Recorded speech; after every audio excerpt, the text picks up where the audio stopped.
Welcome, dear listener, to another quiet wander through the pages of history. Tonight, we'll be exploring a forgotten chapter of ancient life, one that still echoes softly through time. Whether you're settling in with a warm drink or already wrapped in blankets, thank you for letting my voice keep you company tonight. Before we begin, I'd love to know, where are you listening from? And what time of day is it for you? Are you hearing this as the sun rises? Or are you, like me, surrounded by the hush of nighttime? If the idea of gentle stories from long ago helps ease your mind, I'd be so grateful if you'd subscribe. There are many more journeys waiting for us just beyond the veil of sleep. In this era, when kings ruled by divine right and peasants lived at the mercy of their lords, mining was perhaps the most perilous occupation one could undertake. Yet, for many, it represented the only path to something approaching prosperity, a chance to earn coin rather than scraping bare sustenance from unyielding soil. The irony was cruel and complete. In seeking to rise from poverty, these miners descended literally and figuratively into conditions that would challenge every fiber of their being. The medieval world was a tapestry woven from hardship, but even among the many threads of suffering, the lives of miners stood out in their particular darkness. These were men who traded sunlight for shadow, fresh air for suffocating depths, and the simple pleasure of seeing the sky for the constant companionship of stone walls that could become their tomb without warning. Let us follow one such soul into the depths, a man named Edmund, whose weathered hands have known more cold dust than soil, whose eyes have grown accustomed to torchlight rather than the sun's warm glow. Edmund rises before dawn in his small cottage on the outskirts of a mining village in Derbyshire. The year is 1347, and the world above ground wrestles with war, plague, and political upheaval. But Edmund's concerns are more immediate and more visceral. He breaks his fast on a heel of dark bread and small beer, the same meal he has eaten for countless mornings. His wife, Margaret, presses a bundle containing his midday meal into his calloused hands, a bit more bread, perhaps a sliver of cheese if they have been fortunate, and always the small flask of ale that will be his only comfort in the depths. She does not speak of her fears, for what good would it do? Every kiss goodbye might be their last. Every evening reunion a small miracle. The walk to the mine takes Edmund through the village, past the homes of his fellow miners, past the small church where the priest offers prayers for their safety that seem to echo unheard in the morning air. Other men join him on this silent procession, their faces bearing the particular power of those who spend their days away from sunlight. Some cough already, the deep, rattling sound that speaks of lungs slowly surrendering to years of breathing. Stone dust and stale air. The mine entrance looms before them like the mouth of some ancient beast. Wooden supports frame the opening, but these timbers offer little reassurance. In an age when engineering was more art than science, when safety was a luxury few could afford. These supports represented hope more than security. The rope that will lower Edmund into the darkness is rough hemp, inspected by touch rather than any systematic method. One frayed strand, one weak point, could send a man plummeting to his death. But perhaps the most telling detail of Edmund's morning routine is what he does. Before entering that dark mouth, he removes his cap and crosses himself, murmuring a prayer to Saint Barbara, the patron saint of miners. In a world where faith and superstition intertwined like the roots of ancient trees, these small rituals provided what little comfort could be found. Saint Barbara, who according to legend was imprisoned in a tower by her father, seemed a fitting protector for men who would spend their days imprisoned by stone. The descent begins with the grinding of rope through wooden pulleys, a sound that has become as familiar as breathing to these men. Down they go, leaving behind the world of weather and seasons of birdsong and wind through trees. The temperature drops noticeably as they descend, and the air grows thick and stale. The walls of the shaft, carved from living rock, seem to press closer with each foot of their descent. At the bottom, Edmund's real work begins. In the flickering light of oil lamps and tallow candles, he will spend the next 12 hours attacking the earth with tools that seem pitifully inadequate for the task. His pickaxe, while sharp, is small and light. The hammers and chisels at his disposal would be recognizable to a Roman miner from 1,000 years past. Progress is measured not in tons extracted, but in inches gained in the slow, methodical chipping away at seams of coal or veins of precious metal. The work is backbreaking in the most literal sense. Miners often worked in spaces so cramped they could not stand upright, spending hour after hour bent double or lying on their sides. To reach the coal face, Edmund's spine has developed a permanent curve from years of this posture, and his joints protest with every movement. The young men who enter the mines stand straight and move with easy grace. Those who have been mining for decades can be identified by their gait alone, the careful, measured steps of men whose bodies have been reshaped by their labor. But the physical demands of the work pale beside the constant gnawing fear that accompanies every moment underground. The earth itself seems alive with malevolent intent. Strange sounds echo through the tunnels, the settling of rock, the drip of underground water, the creaking of wooden supports strained beyond their limits. Every sound might herald disaster.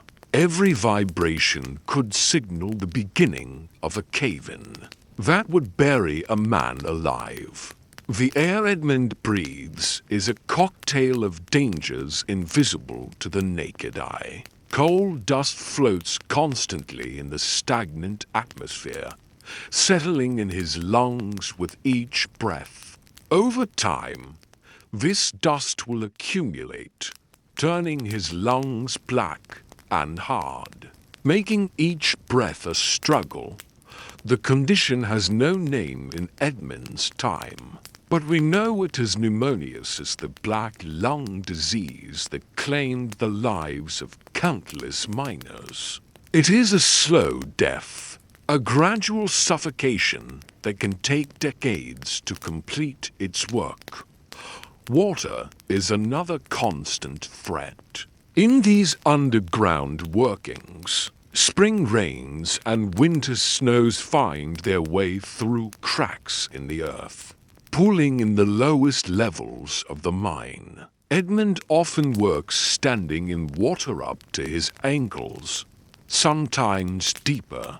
His feet are perpetually cold and damp, and the wet conditions breed all manner of infections and ailments. Proper drainage requires engineering expertise and resources that few medieval mines possessed.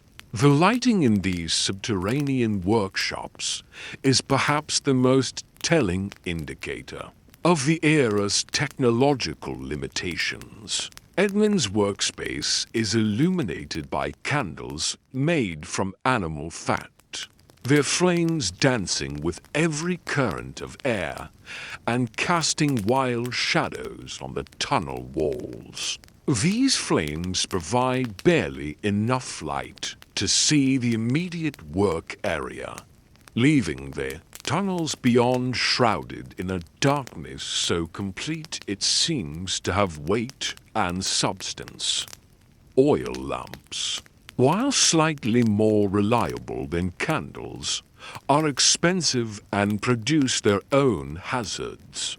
The open flames that provide the only light are themselves a danger in an environment where pockets of explosive gas can accumulate without warning.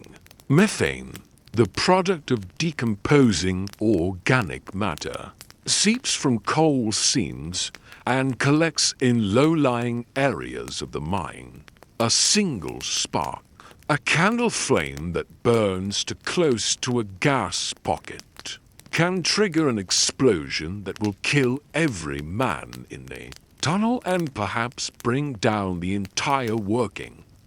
Edmund has seen such disasters. He has helped carry out the broken bodies of men who were laughing and joking just hours before.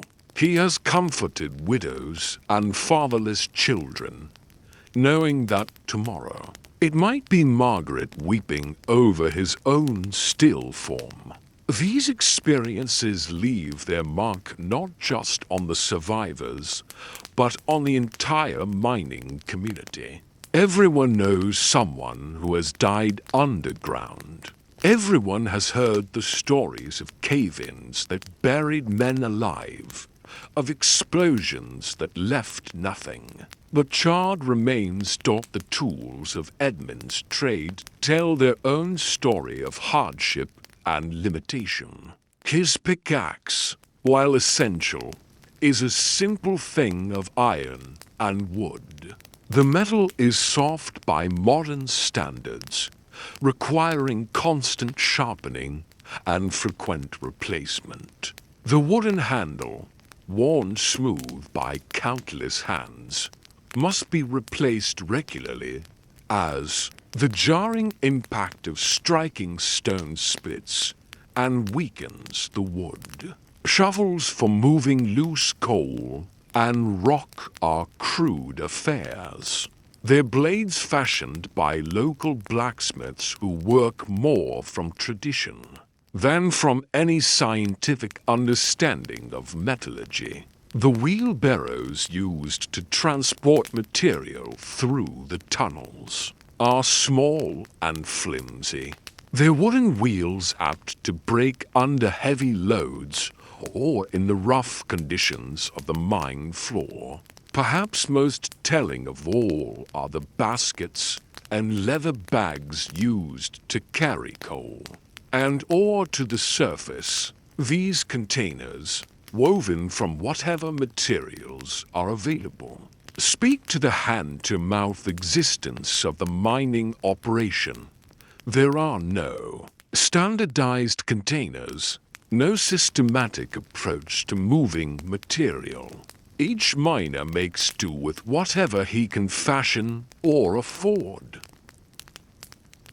The absence of proper ventilation in medieval mines created an environment that was not merely uncomfortable, but actively hostile to human life. The air Edmund breathes has been breathed by dozens of men before him. It carries not just cold, dust, but the exhalations of his fellow workers, the smoke from their candles and lamps, and gases seeping from the earth itself. In summer, the stagnant air becomes thick and oppressive, causing men to faint from heat and lack of oxygen. In winter, the contrast between the cold surface air and the relatively warm depths creates its own problems. As moisture condenses on the tunnel walls and drips constantly onto the workers below, Edmund's clothes are perpetually damp, and the chill seeps into his bones during the long climb back to the surface each evening. The lack of fresh air also means that any illness spreads rapidly through the confined space of the mine.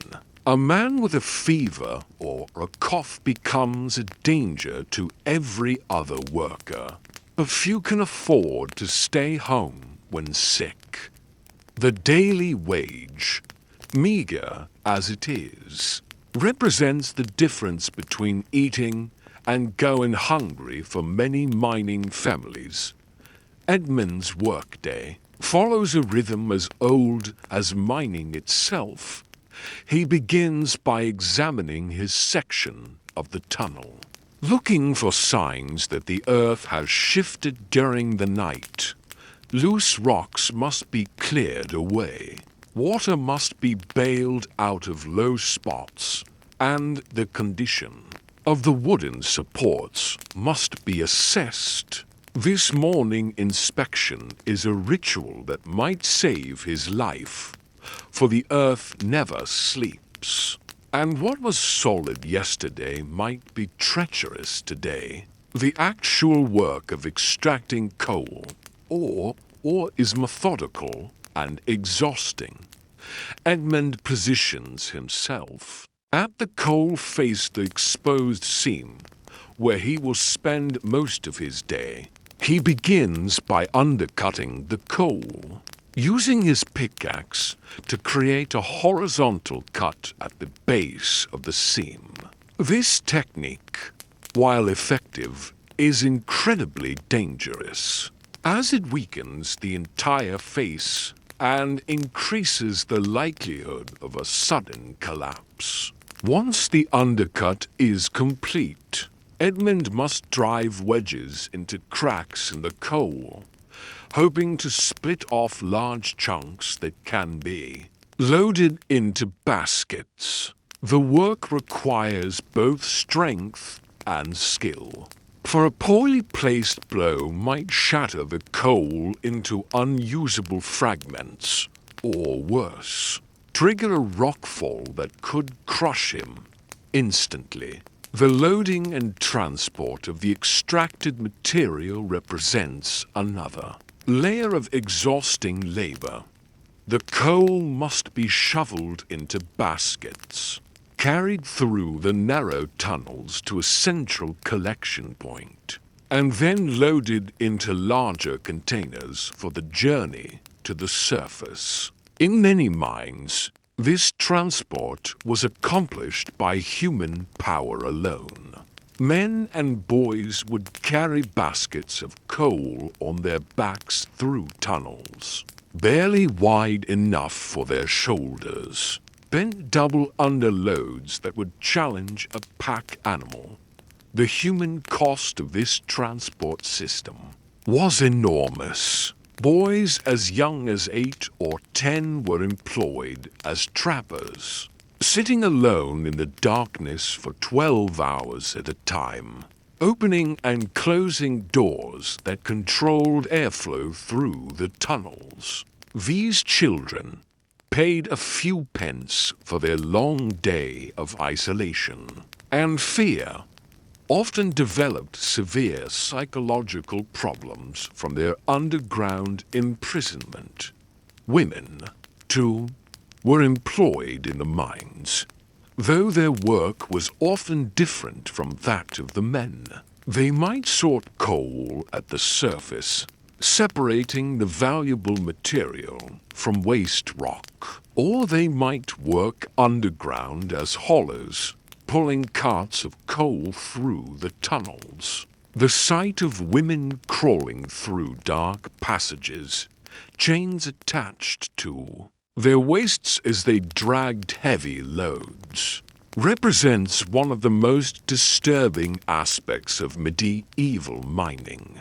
As the hours pass and Edmund continues his assault on the Kalfas, his body begins to protest the accumulated strain of years spent in this underground hell. His back aches constantly, the result of working in cramped positions day after day. His hands, protected only by rough leather gloves, are cut and bleeding from handling sharp tools and rough stone. His knees, worn raw from crawling through low tunnels, send sharp pains through his legs with every movement.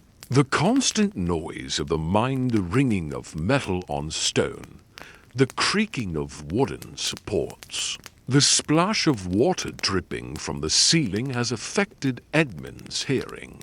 Like many long-time miners, he has developed a persistent ringing in his ears, and he must strain to hear normal conversation. The dust in the air makes his eyes water constantly, and the dim light strains his vision until he suffers from persistent headaches.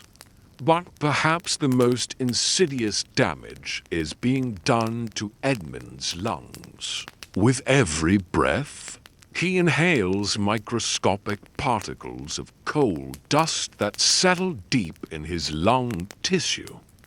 Over time, these particles accumulate, causing inflammation and scarring that will eventually make breathing difficult and painful. The cough that has developed over his years of mining grows worse each winter, and he sometimes spits up black phlegm that speaks to the corruption growing within his chest. The social isolation of mining work adds another dimension to the miner's suffering.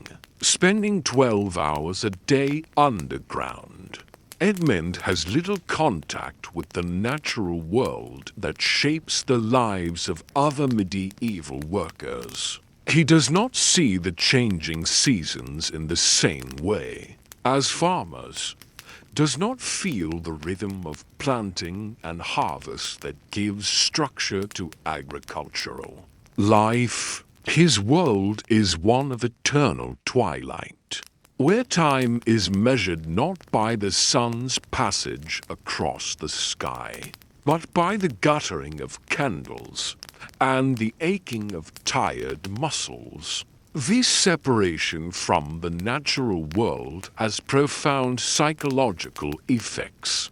Many miners develop what we might recognize today as depression, or persistent melancholy that seems to seep into their souls like the dampness that permeates the tunnels. They become withdrawn and taciturn, speaking little even to their families.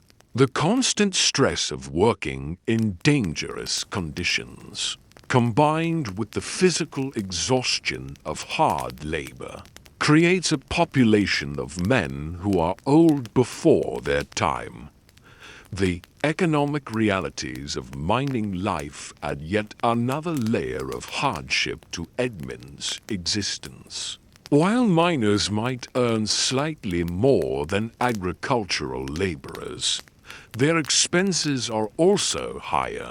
They must purchase their own tools, their own candles and oil for lighting, and often their own food and drink for the long hours underground. The cost of replacing worn-out equipment can quickly consume any extra earnings, leaving mining families as poor as any in medieval society. Moreover, the boom and bust nature of mining means that steady employment is never guaranteed. A mine might play out suddenly, leaving dozens of men without work. Market conditions for coal or metal could change overnight, making previously profitable mines uneconomical to operate. Edmund has experienced these sudden unemployment periods times when his family survived on charity and whatever work Margaret could find doing laundry or spinning wool for more prosperous neighbors. The company store system, while not as developed in medieval times as it would become in later centuries, still trapped many mining families in cycles of debt. Miners often bought their supplies on credit from their employers, accumulating debts that could never quite be paid off. This system ensured a steady supply of workers, while keeping them bound to the mine through financial obligations. They could not escape. The housing provided for mining families reflects the low value placed on their lives and comfort. Edmund's cottage is typical of miners, housing a single room with earthen floor, rough stone walls, and a leaking thatch roof. There is no glass in this single window, just wooden shutters that must be closed against the weather, plunging the interior into darkness. The entire family, Edmund, Margaret, and their 3 surviving children, share this cramped space with whatever animals they might own. The cottage sits in a row of similar structures, hastily built and poorly maintained.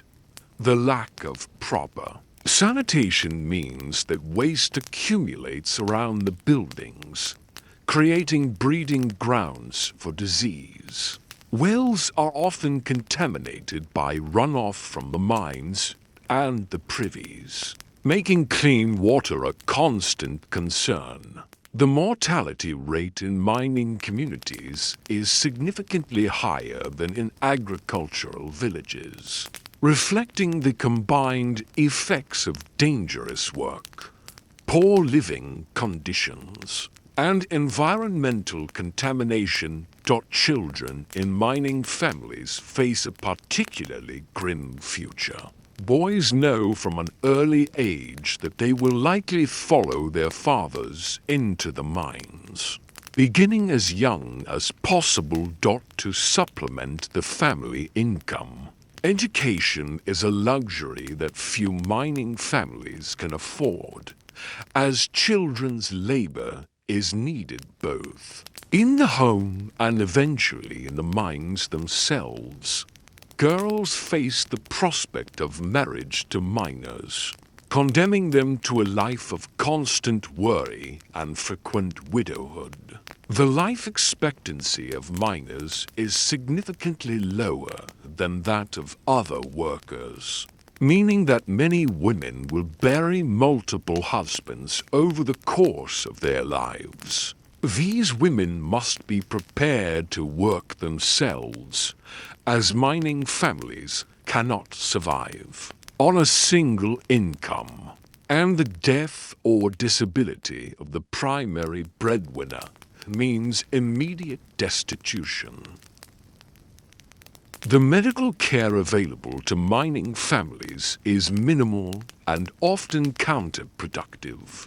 The local physician, if there is one, has no understanding of the occupational diseases that plague miners.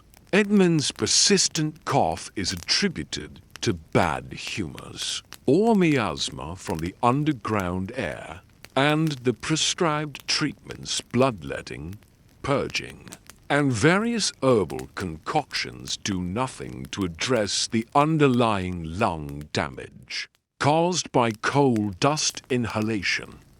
Injuries sustained in the mines are treated with whatever folk remedies are available. Broken bones are set without proper knowledge of anatomy, often healing crooked and causing permanent disability. Cuts and abrasions, constantly exposed to the dirty conditions of the mine, frequently become infected. Many miners bear the scars of accidents that would have been fatal without immediate medical attention. That simply was not available. The psychological toll of mining work extends beyond the individual miners to their entire families. Children grow up knowing that their father might not return home each evening, creating an atmosphere of constant anxiety. Wives develop a particular form of stress-related illness, manifesting in sleeplessness, digestive problems, and what medieval medicine would call nervous disorders. The mining community develops its own culture of mutual support born from shared hardship. Miners look out for each other underground, sharing food and water, helping injured colleagues reach the surface, and maintaining the unspoken bonds that might mean the difference between life and death in an emergency. But this solidarity is born from desperation rather than choice, and it exists alongside competition for the best working areas, and conflicts over pay and working conditions as Edmund's workday finally draws to a close. The journey back to the surface begins. The climb up the rope or ladder to ground level is exhausting after 12 hours of hard labor, but it also represents a daily rebirth, a return to the world of light and air, the first breath of fresh air, the first glimpse of sky brings a moment of relief that is quickly tempered by the knowledge that tomorrow will bring another descent into darkness. The evening routine in Edmund's cottage is simple and brief. Margaret helps him wash the coal dust from his hands and face with precious water, carried from the village well. The black grime seems to have penetrated his very pores, and no amount of scrubbing can entirely remove the evidence of his underground labor. His fingernails are permanently black. His hair carries the scent of coal smoke, and his clothes are stained beyond any hope of cleaning. The evening meal, like the morning breakfast, is simple and meager, a bowl of pottage made from whatever vegetables Margaret could grow in their small garden, perhaps supplemented with a bit of bacon if they have been fortunate. The family eats in relative silence, for Edmund is too exhausted for conversation, and the children have learned not to disturb their father's brief rest before sleep. Edmund often sits for a few minutes outside his cottage, breathing the clean evening air and looking up at stars that seem impossibly bright. After a day in the underground darkness, these moments of peace are precious and brief, for dawn will come early, and with it another day in the depths. Margaret watches her husband during these quiet interludes, noting how he has aged beyond his years, how his breathing has become labored, how his shoulders have developed a permanent stoop from years of working in cramped conditions. The bedroom, such as it is, consists of a straw mattress shared by the entire family. Privacy is unknown in mining families, and Edmund's exhausted sleep is often interrupted by the coughing and movement of his children. His own cough has grown worse lately, and he tries to muffle it so as not to wake the others. But Margaret lies awake, listening to the labored breathing that tells her Edmund's time may be running short. The seasonal rhythms that govern the lives of farmers and other outdoor workers have little meaning. For Edmund, winter and summer alike, he spends his days in the unchanging environment of the mine. The only seasonal variation comes in the difficulty of getting to and from winter snow and ice, making the journey treacherous, summer heat making the return to the surface particularly difficult after hours in the cool depths. Holiday celebrations in mining communities are subdued affairs. Christmas and Easter may bring a day off from work, but these respites are often overshadowed by the knowledge that lost wages mean even leaner meals. In the days to come, the church offers spiritual comfort, but the priest's sermons about the nobility of hard work and the rewards of the afterlife ring hollow to men who face death daily for wages that barely sustain life. The mine owner, a distant figure who may never set foot underground, views his workers as little more than tools, to be used up and replaced. The concept of worker safety or occupational health is entirely foreign to medieval thinking. If men die in cave-ins or from lung disease, there are always others desperate enough to take their places. The economic calculation is simple and brutal human. Labor is cheap and replaceable, while safety measures cost money and reduce profits. Recording in medieval mines is minimal. So the true toll of mining work is largely unknown.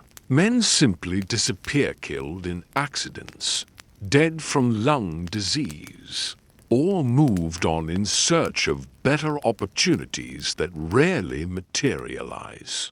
Their stories are not recorded, their contributions not acknowledged, their sacrificesquely forgotten by all except their families. The technological limitations of the medieval period mean that mining will remain dangerous and unhealthy for centuries to come. The steam engines that will eventually pump water from mines and provide ventilation are still hundreds of years in the future. The safety lamps that will reduce the risk of explosions will not be invented for centuries. The understanding of occupational disease and the development of protective equipment belongs to an unimaginably distant future. For Edmund and his fellow miners, each day underground is a gamble with death. They know the risks, understand the dangers, but have no choice but to accept them. The alternative, starvation, is more certain and immediate than the possibility of cave-ins or explosions. So they descend each morning into the earth's dark embrace. carrying their small lights against the overwhelming darkness, their hope against the crushing weight of stone and circumstance. As we follow Edmund through his daily routine, we begin to understand that medieval mining was not simply a dangerous occupation, but a form of slow martyrdom. These men sacrificed their health, their longevity, and often their lives not for glory or great reward, but for the simple necessity of feeding their families. They were the anonymous heroes of their age, whose labor provided the coal that heated homes and the metals that armed knights, yet whose names are lost to history. The darkness that claimed so much of their lives seems to have swallowed their stories as well, leaving us only fragments and shadows to reconstruct their experiences. But in understanding their hardships, we gain a deeper appreciation for the true cost of the medieval world's modest prosperity. Every piece of coal that warmed a noble's hall, every iron tool that worked a field, every silver coin that changed hands in market transactions represented not just commercial value, but human suffering on a scale that challenges our comprehension. Edmund's story, multiplied by thousands across medieval Europe, reminds us that progress often comes at a terrible price paid not by those who benefit most, but by those who have no choice but to pay it. In the flickering candlelight of the mine tunnels, in the labored breathing of men whose lungs are slowly turning to stone, in the worried faces of wives who kiss their husbands goodbye each morning, not knowing if they will return, we see the true foundation upon which medieval civilization rested. The earth itself seemed to hunger for these men, drawing them into its depths and slowly consuming them, leaving behind only the coal and ore that would fuel the fires and forge the tools of a world that rarely paused to consider the human cost of its modest comforts. As Edmund finally succumbs to sleep in his cramped cottage, his breathing labored and his body worn beyond his years, we can only marvel at the quiet heroism of ordinary people who faced extraordinary hardships with dignity and endurance that shames our own small complaints. Tomorrow will bring another descent into darkness, another day of wrestling with stone and shadow, another small victory in the endless battle between human need and the earth's reluctant generosity. The cycle will continue until Edmund's body finally surrenders to the accumulated damage of years underground, and another man will take his place at the coalface, carrying forward the ancient compact between desperation and determination that defines the miner's life in this harsh world of stone and shadow, where life was measured not in years but in the depth of one's cough and the steadiness of one's hand. These forgotten men carved out not just coal and ore, but a legacy of endurance that echoes still in the dark places of human memory. While life was harsh for medieval miners, history for sleep. Part 2 as dawn broke over the medieval countryside. The sound of picks striking stone echoed from the depths of the earth, deep beneath the rolling hills of England and Wales. Men like Edmund continued their endless battle against the unforgiving rock face. But the dangers they faced went far beyond the immediate threat of falling stones or suffocating air. The very nature of medieval mining created. The tools at Edmund's disposal were primitive by any measure. His pick was little more than an iron head crudely hammered onto a wooden handle, the metal often brittle and prone to shattering against particularly stubborn veins of ore. When his pick broke, which happened with alarming frequency, Edmund would be forced to continue his work with whatever makeshift implements he could fashion from broken handles and scraps of metal. The wooden supports that held back tons of earth above his head were equally unreliable, hewn from whatever timber could be found locally and often green, all rotting from the perpetual dampness that plagued these underground workings. Lighting in the mines was perhaps the most treacherous aspect of all. Edmund carried with him a small oil lamp, its flame flickering precariously in the shifting air currents that moved through the tunnels, like the breath of some sleeping giant. This tiny flame was his lifeline, his only defense against the absolute darkness that would claim him if it were extinguished. But fire in a mine was a double-edged sword. The very tool that allowed him to see his work also posed the constant threat of igniting the mysterious gases that seeped from the earth. Miners spoke in hushed tones of the fire-damp invisible vapors that could turn a man's lamp into an instrument of his own destruction. When fire-damp ignited, the explosion was swift and merciless. Men working dozens of yards away would feel the earth shake beneath their feet, followed by a terrible silence that spoke of lives snuffed out in an instant. The lucky ones died quickly in the initial blast. Others found themselves trapped behind walls of collapsed stone, their lamps extinguished, facing a slow death in the absolute darkness as their air ran out. Some survivors told tales of hearing the faint tapping of trapped miners for days after, a cave in the sound growing weaker and more desperate, until it finally stopped altogether.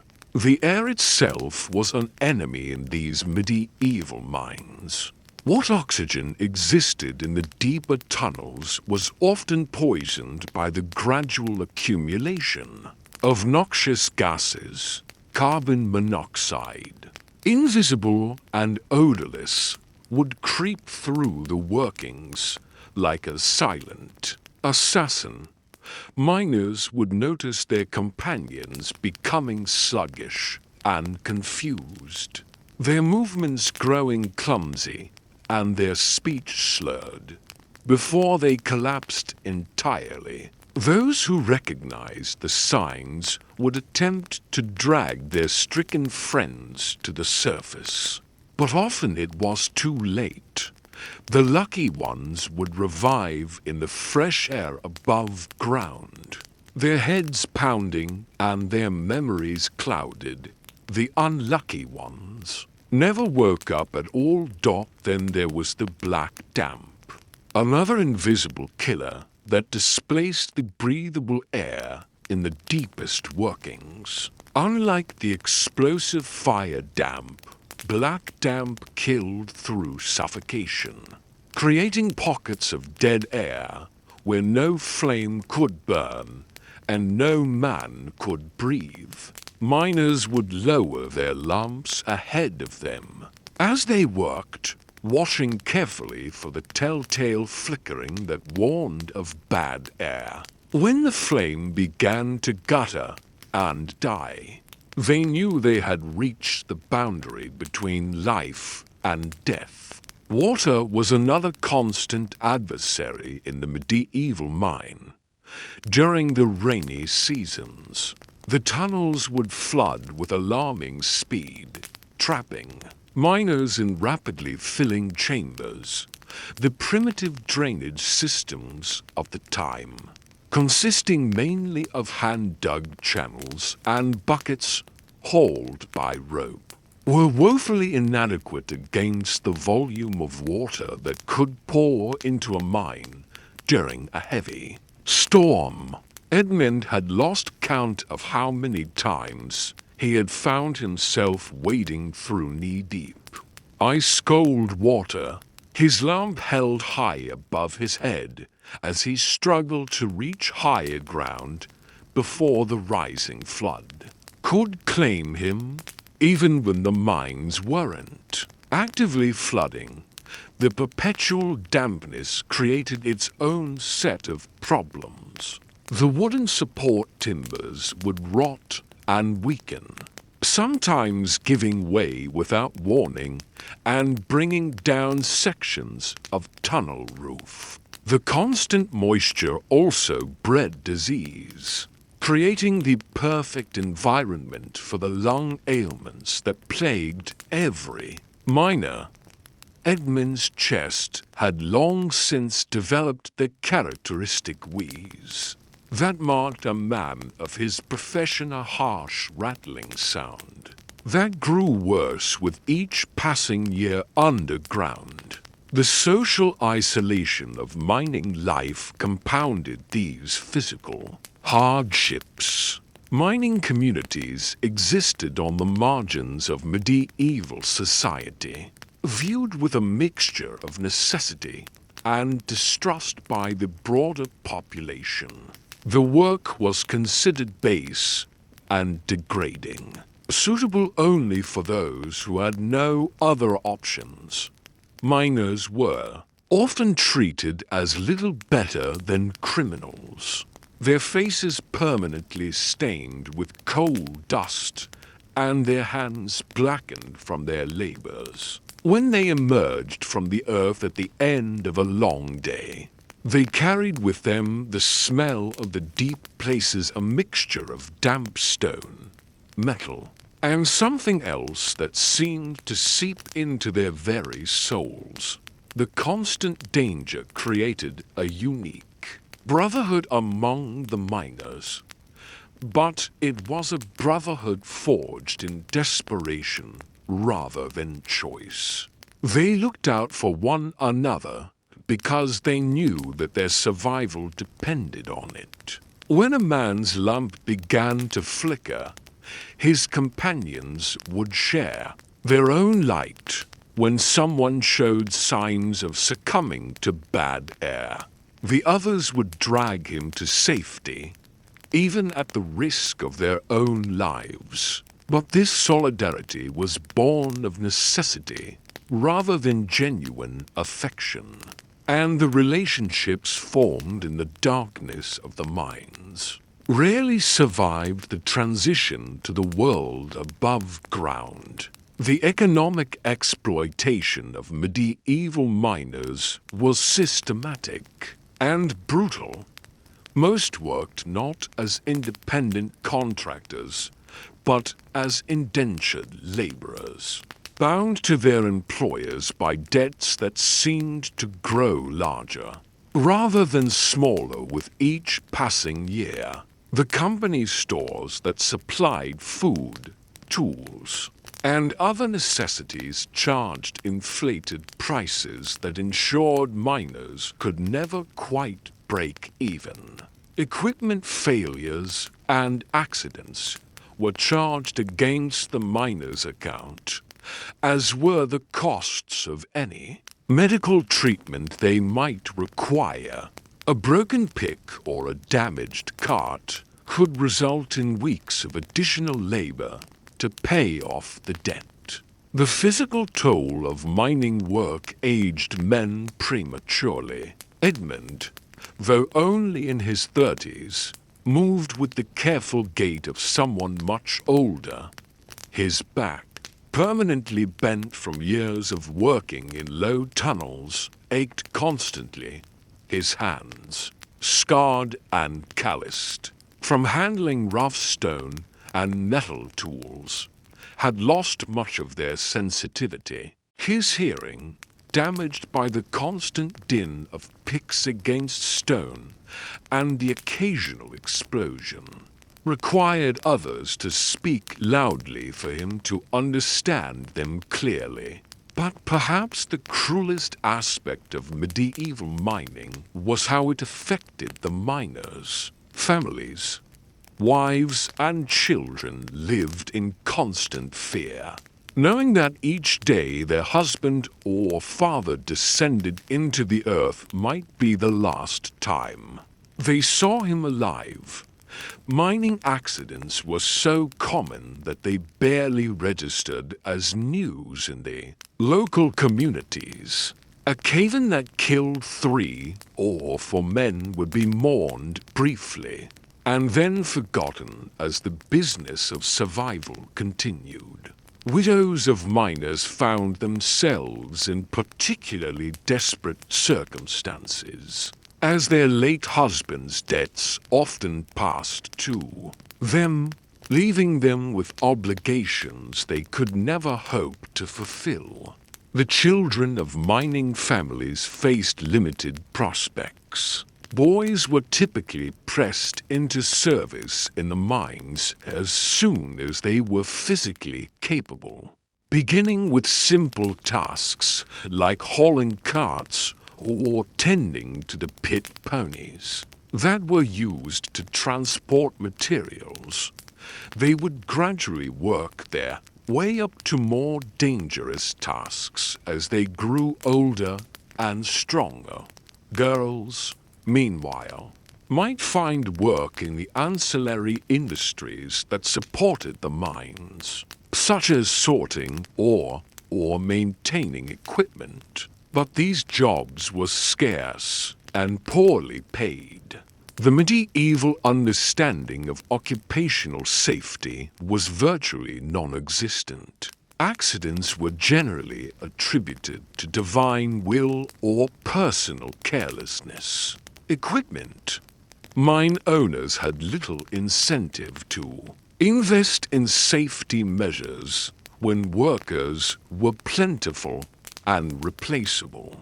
The legal system offered no protections for miners, and the concept of workers' compensation was centuries in the future. Medical knowledge of the time was equally inadequate to address the specific health problems associated with mining. The lung diseases that afflicted virtually every long-term miner were poorly understood and often attributed to moral failings or spiritual weakness, rather than occupational exposure to dust and gases. Treatment, when available at all, consisted mainly of bloodletting and herbal remedies that did little to address the underlying damage to the miners' respiratory systems. The seasonal nature of agricultural work meant that many miners were farmers who turned to mining during the winter months when field work was impossible. This created a cycle where men would spend part of the year destroying their health underground, and the rest struggling to work their fields with bodies damaged by their time in the mines. The transition between these different types of work was jarring and difficult, requiring men to constantly adapt to different physical demands and environmental conditions. The psychological impact of mining work was severe, though rarely acknowledged or discussed in medieval times. The constant proximity to death, the claustrophobic conditions underground, and the grinding poverty that characterized most miners' lives created a pervasive sense of hopelessness that affected entire communities. Men who spent their days in darkness often struggled to readjust to the world above ground, becoming withdrawn and morose. The high rates of alcoholism in mining communities were both a cause and a consequence of this psychological distress. Religious life in mining communities reflected the harsh realities of their existence. Prayers were focused on survival rather than prosperity, and local churches often maintained special devotions to saints, associated with protection from accidents and sudden death. The medieval church's emphasis on accepting one's lot in life as divinely ordained provided little comfort to miners who watched their friends and family members die in preventable accidents. But it did offer the promise that their suffering in this world would be rewarded in the next. The isolation of mining communities also meant that they were often cut off from broader social and economic developments, while the rest of medieval society was slowly evolving. Mining communities remained trapped in patterns of exploitation and hardship that seemed immune to change. News from the outside world filtered in slowly and often in distorted form, leaving miners with little understanding of events beyond their immediate vicinity. The environmental impact of medieval mining was devastating but localized. The landscape around active mines was scarred with open pits, waste heaps, and polluted streams. The air quality in mining areas was poor, filled with dust and smoke that affected not only the miners themselves, but their families and neighbors. The water supply was often contaminated with runoff from mining operations, leading to additional health problems for the entire community. Despite all these hardships, mining continued to expand throughout the medieval period, driven by the growing demand for metals and coal. The human cost of this expansion was enormous, but it was a cost that society seemed willing to bear as long as it was borne primarily by the poorest and most vulnerable members of the population. The miners themselves had little choice but to continue their dangerous work, trapped by economic necessity and the lack of viable alternatives. The stories of individual miners like Edmund were rarely recorded, their lives and deaths noted only in the crude records kept by mine owners to track their workforce. But occasionally, fragments of their experiences survive in legal documents, church records, or the accounts of visitors to mining areas. These glimpses reveal lives of extraordinary hardship and remarkable resilience of men who faced impossible odds with a determination that speaks to the fundamental human capacity for endurance. As we drift off to sleep in our comfortable beds, warmed by heating systems that pose no threat to our safety and breathing air that we take for granted as clean and safe, it's worth remembering Edmund and the countless men like him who paid Such a terrible price for the metals and fuel that built medieval civilization. Their sacrifices were largely unrecognized in their own time. Their suffering seen as simply the natural order of things. But their stories remind us of how far we have come and how much we owe to those who came before us, toiling in darkness so that we might live in the light. The medieval miner's tale is one of human endurance in the face of seemingly insurmountable odds, of communities bound together by shared hardship, and of the terrible cost of progress measured in human lives. As the night settles around us, and we close our eyes, we can honor their memory by acknowledging their struggles and remembering that our modern comforts were built upon foundations laid by hands that never knew the luxury of safety or security. In their silent courage and stubborn persistence, we find a testament to the indomitable nature of the human spirit even in the darkest and most dangerous of places. Here is part 3 of the 12-part script for why life was harsh for medieval miners' history for sleep. As we've seen, the daily existence of medieval miners like Edmund was fraught with immediate physical dangers and health hazards, but their struggles extended far beyond the confines of the underground tunnels. The very communities these miners called home were shaped by the harsh realities of their profession, creating a cycle of hardship that touched every aspect of their lives. Picture the mining settlements that dotted the medieval landscape. These were not the picturesque villages we might imagine from fairy tales, but grimy, soot-covered clusters of ramshackle dwellings built around the gaping mouths of mine shafts. The air itself seemed permanently stained with coal dust, settling on everything like a fine black snow that never melted. Children grew up breathing this tainted atmosphere, their lungs darkening before they could even speak their first words.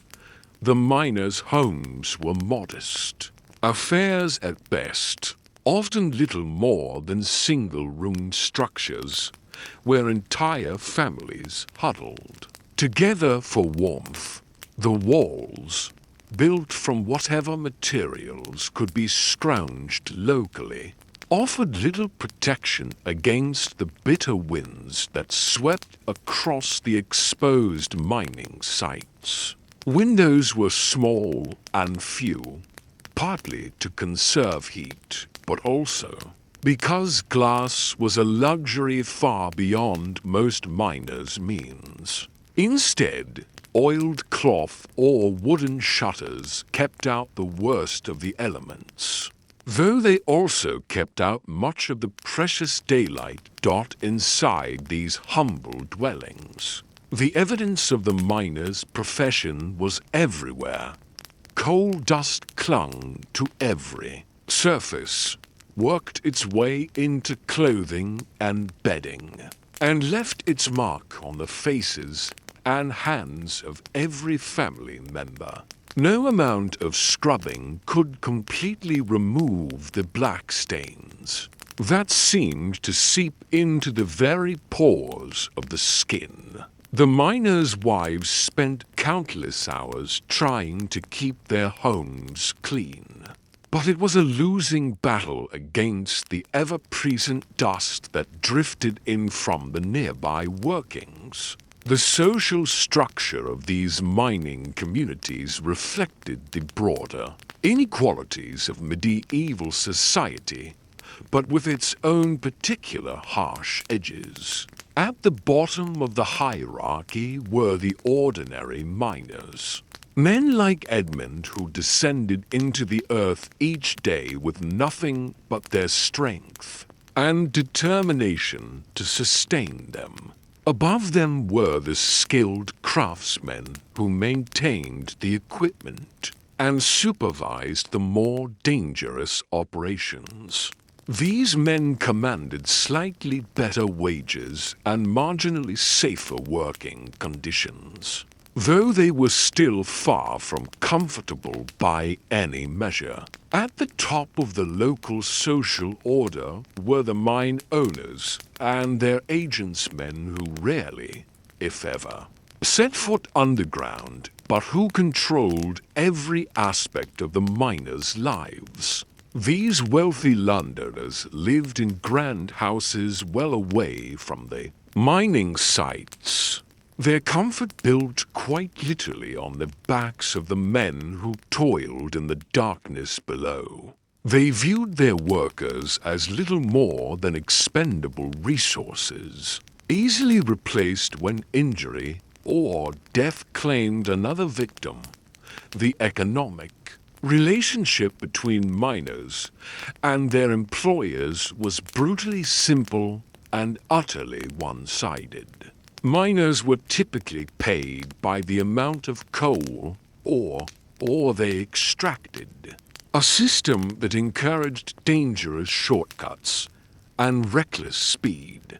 A cave-in that blocked a tunnel meant no pay for the miners, who had been working that section regardless of whether the collapse was due to their actions or simply the inherent instability of the workings. There were no compensation schemes for injured workers, no support for the widows and children of men killed in mining accidents.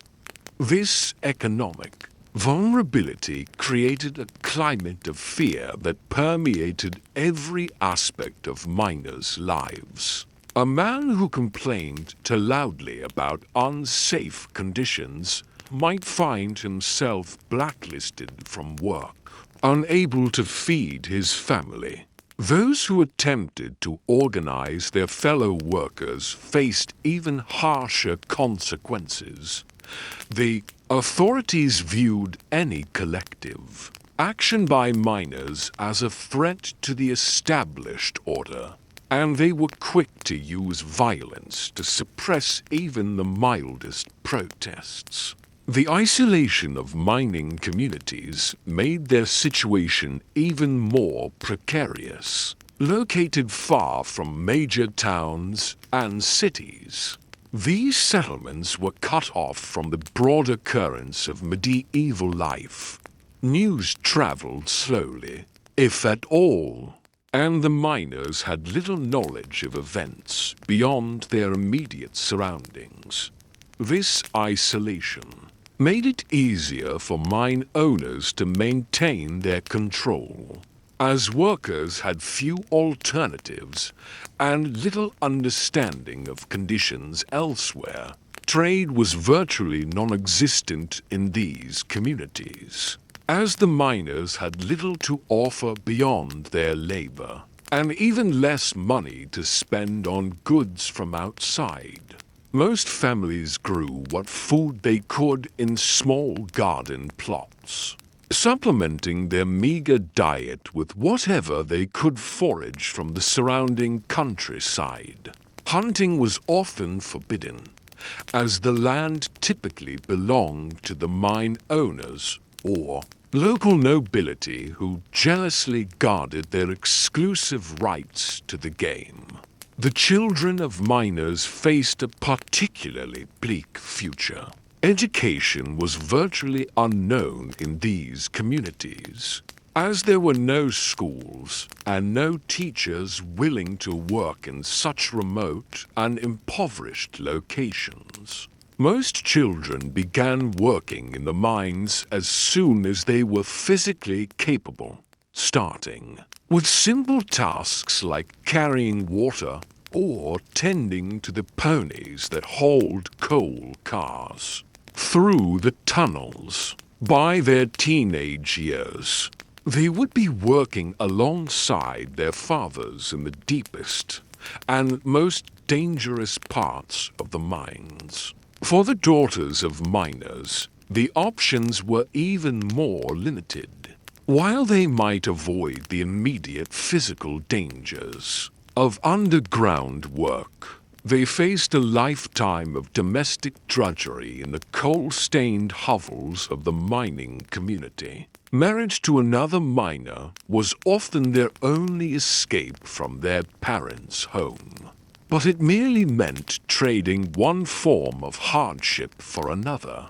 The cycle of poverty and suffering continued unbroken. From one generation to the next, the health problems that plagued the miners extended to their families as well. The constant exposure to coal dust affected everyone in the community, not just those who worked underground. Respiratory ailments were common among the wives and children of miners, and the contaminated water supplies that served many mining settlements contributed to outbreaks of disease. Medical care was virtually non-existent, as few physicians were willing to serve such remote and impoverished communities. When illness struck a mining family, it often meant financial disaster, as well as physical suffering. A miner who could not work earned no wages, and there were no sick benefits or medical insurance to fall back on. Families might be forced to send even younger children into the mines to make up for lost income, perpetuating the cycle of exploitation and endangering another generation. The women of mining communities bore especially heavy burden. In addition to managing their households under the most difficult conditions, they often took on additional work to supplement their families' meager incomes. Some found employment in the surface operations of the mines, sorting coal or operating simple machinery. Others took in washing from the families of mine supervisors or attempted to grow extra vegetables to sell to their neighbors. The constant worry about their husbands' and sons' safety added another layer of stress to these women's lives. Every day brought the possibility that their men might not return from the depths, that an accident or cave-in might suddenly leave them widowed and destitute. The sound of the mine's warning bell, used to signal emergencies, could stop the heart of every woman in the settlement. Religious faith provided some comfort to these suffering communities, though even their spiritual lives were marked by the harsh realities of their existence. The local churches, where they existed at all, were often humble structures built from the same rough materials as the miners' homes. Services were conducted by traveling priests or local men, with little formal training, and the message they preached was typically one of acceptance and resignation, rather than hope for improvement in this life. The promise of reward in the afterlife for those who endured suffering patiently was a central theme in the religious instruction offered to mining communities. While this may have provided some psychological comfort, it also served to reinforce the social order that kept the miners in their subjugated position. The wealthy mine owners were portrayed as part of God's plan, and resistance to their authority was characterized as sinful rebellion against divine will. Yet, Even in these desperate circumstances, there were occasional glimmers of human solidarity and mutual support. Miners who had experienced the same dangers and hardships developed strong bonds of brotherhood, sharing what little they had with families struck by tragedy. When a man was killed in a mine accident, his fellow workers might pool their meager resources to help support his widow and children, at least temporarily. These acts of compassion were all the more remarkable, given the scarcity that defined every aspect of life in the mining communities. When everyone was struggling to survive, the decision to share precious food or fuel with a neighbor in need represented a profound act of generosity. These moments of human kindness provided brief respites from the otherwise relentless harshness of daily existence. The seasonal rhythms that governed agricultural communities had less impact on mining settlements, where work continued regardless of weather or time of year. However, winter brought its own particular hardships, as the already difficult living conditions became even more challenging. Fuel for heating was, ironically, scarce in many mining communities, as the coal they extracted was destined for distant markets rather than local use. The miners and their families often went cold while the fruits of their dangerous labor warmed the homes of wealthy merchants and nobles in far-off cities. This cruel irony was not lost on the miners, who risked their lives daily to extract a commodity they could barely afford to purchase for their own use. As spring arrived, and the worst of winter's grip loosened, the mining communities would emerge from their struggle for survival to face another year of the same grinding hardships. The cycle would begin anew, with no prospect of improvement or escape for the vast majority of those trapped in this harsh existence. The environmental damage caused by medieval mining operations created lasting scars on the landscape surrounding these communities. Open pits and spoil heaps dotted the countryside, creating a desolate wasteland where little could grow. The streams and rivers that had once provided clean water became polluted with mining runoff, affecting not only the immediate area, but communities downstream as well. This environmental degradation had profound effects on the health and well-being of mining families.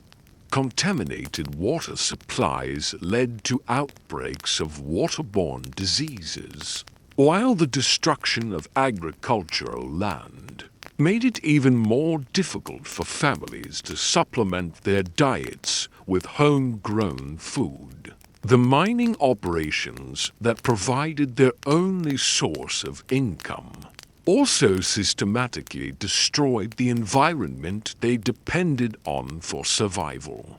The noise and disruption caused by mining activities created additional stress for the communities that grew up around them. The constant rumble of machinery, the crash of falling timber, and the shouts of workers created a cacophony that made rest and relaxation nearly impossible. Even at night, when the mines were supposed to be quiet, the sounds of pumps working to keep the tunnels from flooding continued to disturb the sleep of exhausted workers and their families. For the elderly members of mining communities, life was particularly difficult. Those who had spent decades working underground often suffered from severe respiratory problems that made even simple tasks challenging. With no pension systems or social support, these aging miners were entirely dependent on their families for survival. Some continued working until they literally could no longer stand, driven by desperation rather than choice. The presence of aging, disabled miners in the community served as a constant reminder to younger workers of what awaited them if they survived long enough. The bent backs, labored breathing, and premature aging that characterized the older generation provided a glimpse into their own likely futures, adding psychological burden to their already overwhelming physical hardships. As we drift deeper into this exploration of medieval mining communities, we begin to understand how the harsh realities of underground work extended far beyond the mines themselves. The entire social fabric of these settlements was shaped by the dangerous and demanding nature of the work that sustained them. From the coal-stained homes where families struggled to survive to the environmental devastation that surrounded them, every aspect of life bore the mark of the mining industry's brutal demands. The stories of these communities remind us that the costs of medieval mining were not borne solely by the men who descended into the earth each day. Entire families, entire settlements were caught in the web of hardship and exploitation that characterized this essential but dangerous industry. The coal and metals they extracted helped build medieval civilization, but the human price paid for these resources was enormous and largely hidden from those who benefited from their labors. Medieval miners faced extraordinary perils that would terrify even the bravest souls today. In the flickering candlelight of a 14th century iron mine in the Welsh Mountains, a miner named Garrett paused to catch his breath, his lungs burning from the acrid smoke that perpetually filled the narrow tunnels. The simple act of breathing had become a luxury that many of his fellow miners could no longer afford. The underground world of medieval mining was a realm where death lurked around every corner, manifesting in forms both sudden and slow. Cave-ins struck without warning, triggered by the primitive wooden supports that groaned under immense pressure. These crude timber frameworks, hastily erected with whatever materials could be scavenged, offered little more than psychological comfort to the men working beneath tons of unstable rock and earth. Explosions from igniting gases turned mines into underground infernos in an instant. Miners working by the light of oil lamps and open flames had no understanding of the invisible. Methane and other combustible gases that seeped from the earth. Around them, a single spark could transform a workplace into a tomb, with flames racing through tunnels faster than any man could run. The lucky ones died quickly. Others faced the horror of being trapped behind walls of fire and smoke, their cries echoing through the darkness until they fell silent forever. The very air that miners breathed was poison. In the depths of coal mines, toxic fumes accumulated. In pockets that could kill a man in minutes, hydrogen sulfide, carbon monoxide, and other deadly gases were invisible killers that claimed lives without warning. Miners developed crude methods of detection, sometimes lowering candles into suspected areas to test for dangerous gases.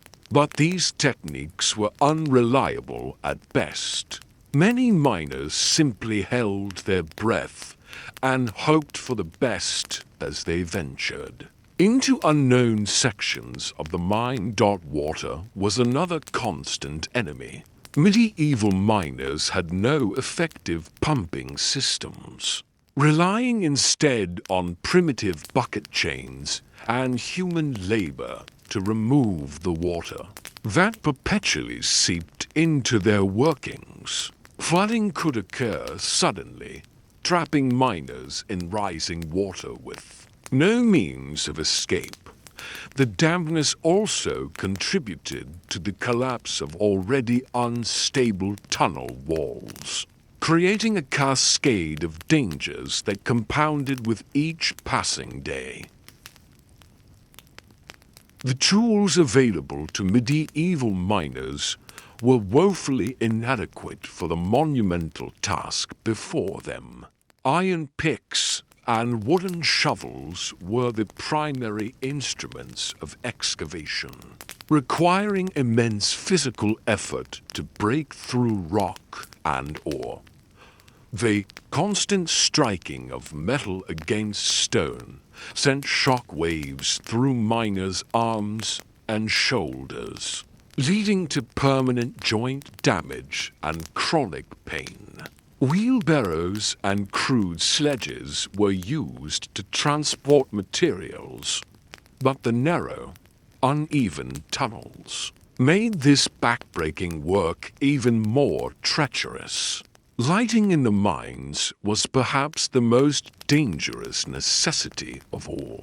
Oil lamps and tallow candles provided the only illumination. But these open flames were a constant fire hazard. In an environment filled with combustible materials and gases, the dim, flickering light created deep shadows that concealed hazards and made navigation treacherous. Miners often worked in near-total darkness to conserve precious fuel, feeling their way through tunnels by touch alone. The physical toll of mining extended far beyond immediate injuries. Coal dust accumulated in miners' lungs over years of exposure, leading to a condition known today as pneumoconiosis or black lung disease. Medieval miners called it the miner's curse of slow suffocation. That gradually robbed them of their ability to breathe. They would develop persistent coughs that brought up black phlegm, their breathing becoming increasingly labored until even simple tasks became impossible. Iron and lead mining presented their own unique health hazards. Lead poisoning was common among miners working in lead deposits, causing symptoms ranging from abdominal pain and cognitive impairment to eventual death. The miners had no understanding of these invisible toxins, attributing their declining health to bad air or curses, rather than the very materials they were extracting. The cramped working conditions in medieval mines would be considered inhumane by any modern standard. Tunnels were often so narrow that miners had to work on their hands and knees for hours at a time. The constant stooping and crawling led to severe spinal deformities and joint problems. that marked miners as a distinct class of workers. Many developed a characteristic hunched posture that they retained even above ground, their bodies permanently shaped by their underground labors. Psychological stress was an overlooked but significant factor in miners' lives. The constant fear of death, combined with the claustrophobic conditions and social isolation from the outside world, took a heavy toll on mental health. Many miners developed what we might now recognize as anxiety disorders or depression, though these conditions were not understood or treated in medieval times. The darkness and confinement drove some to madness, creating additional dangers for their fellow workers. The economic exploitation of miners was as brutal as their working conditions. Most miners were essentially serfs bound to work for feudal lords who owned the mining rights. They received minimal compensation for their dangerous labor, often paid in food or basic goods rather than money. The lords who profited from mining operations rarely, if ever, descended into the mines themselves. Having no first-hand understanding of the conditions they imposed on their workers. Medical care for injured miners was virtually non-existent. Those who survived accidents were often left permanently disabled, with no means of support. A miner who lost a limb or suffered severe injuries faced a choice between starvation and begging. The concept of workplace safety regulations or compensation for injuries would not emerge for centuries. The communities surrounding medieval mines reflected the harsh realities of this dangerous profession. Mining villages were typically squalid settlements built hastily to house workers, with little regard for sanitation or comfort. The constant stream of mining waste created environmental destruction that contaminated water sources and made the land unsuitable for agriculture. These communities lived under a constant pool of dust and smoke, creating unhealthy conditions that affected entire families. Children in mining communities often began working underground at shockingly young ages, sometimes as early as 6 or 7 years old. They were used for tasks considered too dangerous or difficult for adults, such as crawling through narrow passages to clear debris or operating primitive ventilation systems. Child mortality rates in mining communities were astronomical, with many young workers dying before reaching adulthood. Women in mining communities faced their own unique hardships. While they rarely worked underground, they were responsible for maintaining households under extremely difficult conditions. Often, while their husbands were trapped below ground for days at a time during mining emergencies. The constant threat of widowhood loomed over every miner's wife, and the economic precariousness of mining families meant that a husband's death often spelled disaster for the entire household. The environmental impact of medieval mining was severe and long-lasting. The primitive extraction methods created vast quantities of waste rock and contaminated runoff that poisoned streams and rivers for miles around mining sites. The landscape around active mines was typically barren and scarred, resembling a hellish moonscape that would remain uninhabitable for generations.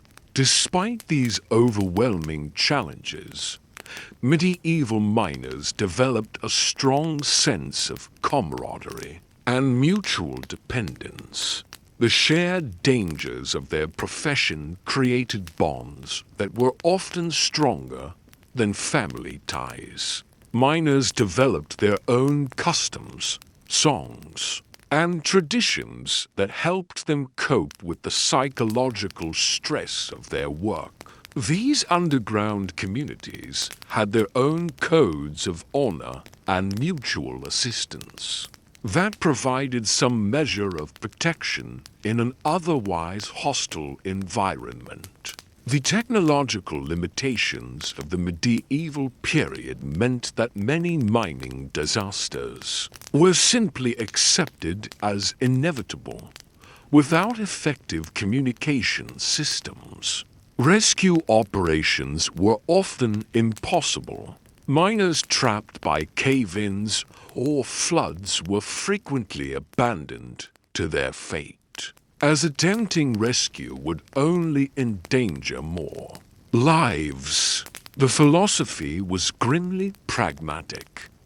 It was better to lose a few miners than to risk losing many in futile rescue attempts. As we reflect on the brutal realities of medieval mining, we gain a deeper appreciation for the tremendous sacrifices made by these forgotten workers.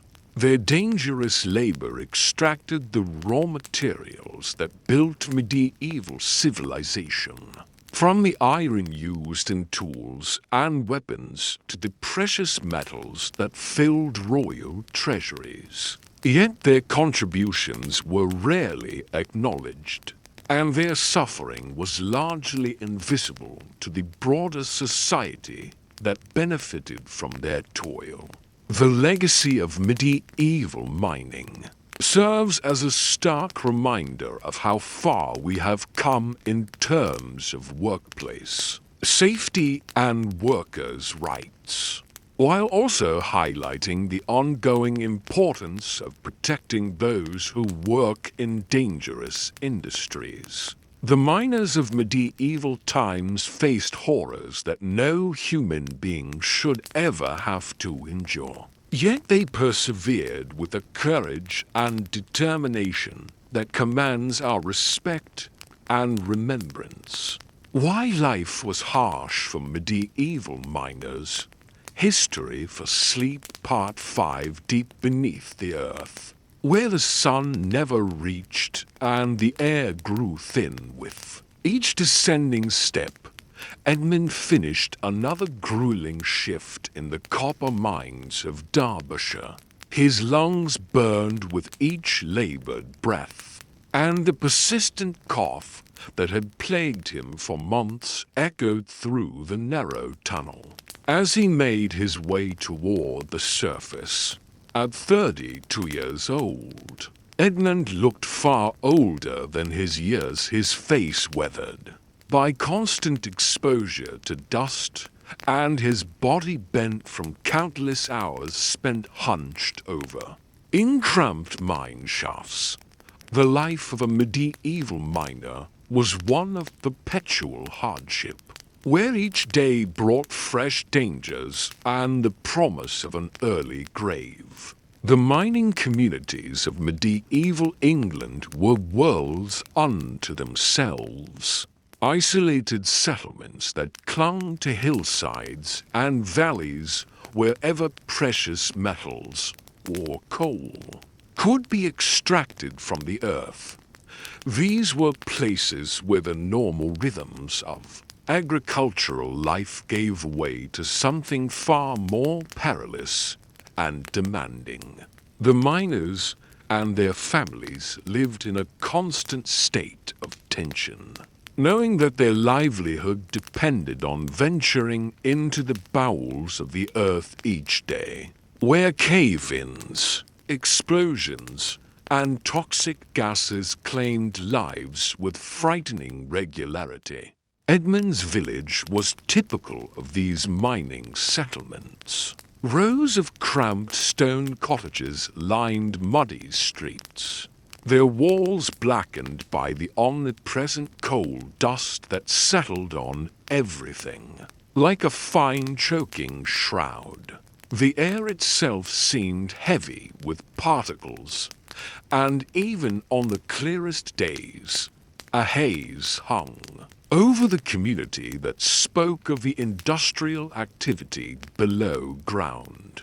Children played in streets stained black with soot, their games often interrupted by the rumbling sounds of carts hauling ore to the surface, or the ominous creaking of the wooden structures that supported the mine entrances.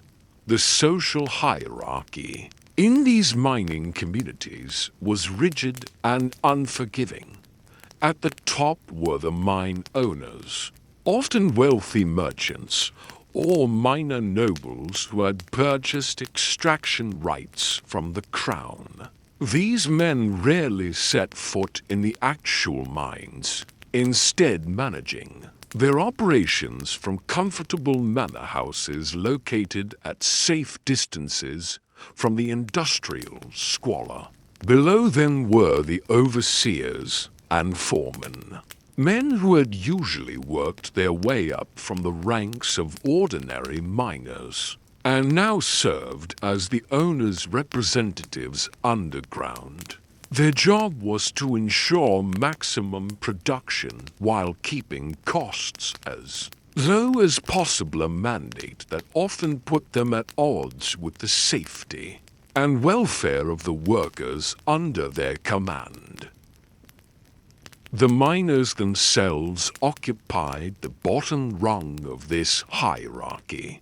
They were typically divided into several categories based on their skills and the dangers they faced. The hewers were the most skilled and best paid miners, responsible for cutting coal or ore from the rock face using picks and hammers. This was back-breaking work that required both strength and technique, as a poorly placed blow could bring down a section of tunnel or fail to extract the valuable materials efficiently.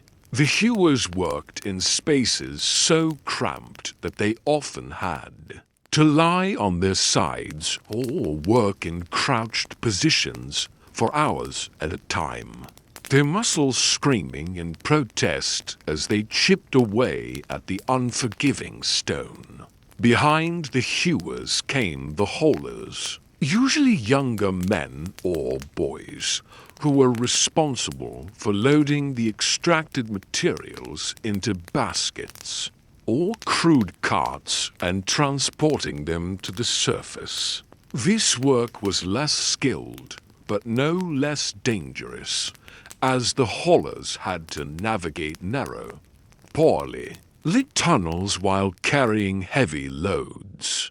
The wooden planks that served as tracks for the carts were often slippery with moisture and debris, and a single misstep could result in serious injury or death. Many haulers worked bent nearly double, pushing or pulling their loads through passages barely wide enough for a grown man to squeeze through.